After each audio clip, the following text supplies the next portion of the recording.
ప్రత్యేకించి మన యొక్క రాష్ట్ర డిప్యూటీ సీఎం గారైనటువంటి పవన్ కళ్యాణ్ గారికి నా యొక్క హృదయపూర్వక వందనాలు. అయ్యా, మిమ్మల్ని పర్సనల్గా కలవటానికి అనుకూలత లేక నా మనసులో ఉన్నటువంటి కొన్ని భావాలు మీ ముందు ఉంచుతూ ఉన్నాం. రాజకీయాలు, మతాలు, నేను వ్యక్తిగతంగా నా పేరు డానియల్ కొండూరి, నేను చర్చి ఫాదర్ని. నేను ప్రతి ఒక్క వ్యక్తి విశ్వాసాలను గౌరవిస్తా. అది క్రిస్టియన్ అయినా కానీ, ముస్లిం అయినా కానీ, హిందూ అయినా కానీ. నేను నా జీవితంలో ఇంత మట్టుకు ఎవరి విశ్వాసాన్ని కూడా నేను కించపరచలేదు, భవిష్యత్తులో కూడా కించపరచను. సో ఇప్పుడు ప్రత్యేకించి నేను ఎందుకు ముందుకు వచ్చానంటే, రెండు పార్టీలు అనగా ఇద్దరు రాజకీయ నాయకులు ఉన్నారు ఆంధ్రప్రదేశ్లో, చంద్రబాబు నాయుడు గారు అలాగే జగన్ గారు.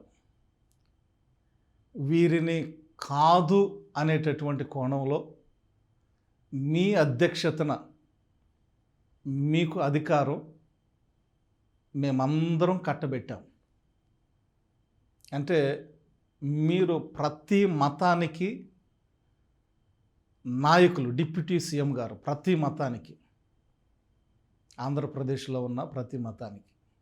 సో ప్రత్యేకించి క్రిస్టియానిటీకి ఏదన్నా భంగం కలిగినప్పుడు మేము రోడ్ల మీదకి వస్తాం, న్యాయం కోసం మిమ్మల్ని అర్జిస్తాం. మన సహోదరులు, హిందూ సహోదరులు కూడా, వారు కూడా రోడ్ల మీదకి వస్తారు, లేకపోతే అర్జీ పెడతారు, మిమ్మల్ని అర్జిస్తారు న్యాయం చేయమని. అలాగే ముస్లిం సహోదరులు కూడా, వారు కూడా రోడ్ల మీదకి వచ్చి అర్జీలు పెట్టుకొని మాకు న్యాయం చేయండి. మేము రాజకీయ నాయకుల్ని, ఎవరైతే పరిపాలనలో ఉన్నారో వారిని రిక్వెస్ట్ చేసుకుంటాం. ఇప్పుడు మీరు రాజకీయ నాయకులు, మీరు ఒక మతానికి సంబంధించి డిప్యూటీ సీఎంగా మిమ్మల్ని ఎంచుకోలేదు, కానీ మీరు అన్ని మతాల మీద అధికారిగా ఉండి అందరినీ మంచిగా చూసుకోవాలనే భావంతో మీరు ఘర్షణలు జరగకుండా, మత విద్వేషాలు రేగకుండా మీ అధికారంలో రాష్ట్రానికి సుపరిపాలన అందిస్తూ ప్రతి ఒక్క మతానికి భంగం కలగకుండా, ఎక్కడ అన్యాయం జరిగిందో దానిని స్పెసిఫిక్గా గుర్తించి దోషులను మీరు శిక్షించాలి.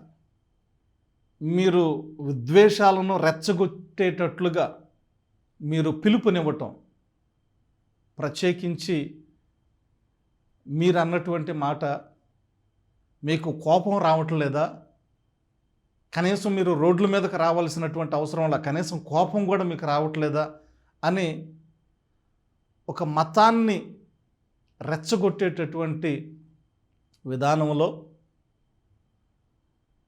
మీ యొక్క పరిధి కొంతమందికే కేటాయించుకుంటూ ఉన్నారు. కానీ నేను చెప్పేది ఏంటంటే, మీరు కొంతమందికే కాదు అధికారి, మీరు ప్రజలందరి వారు. నేను చాలా సంతోషంగా నా హృదయపూర్వకంగా నేను చెప్పగలిగే మాట, మీరు అందరి వారు. అందుకని అన్ని మతాల మీద మీకు అధికారం ఇవ్వబడింది. దయచేసి మిమ్మల్ని రిక్వెస్ట్ చేసుకునేది ఏంటంటే,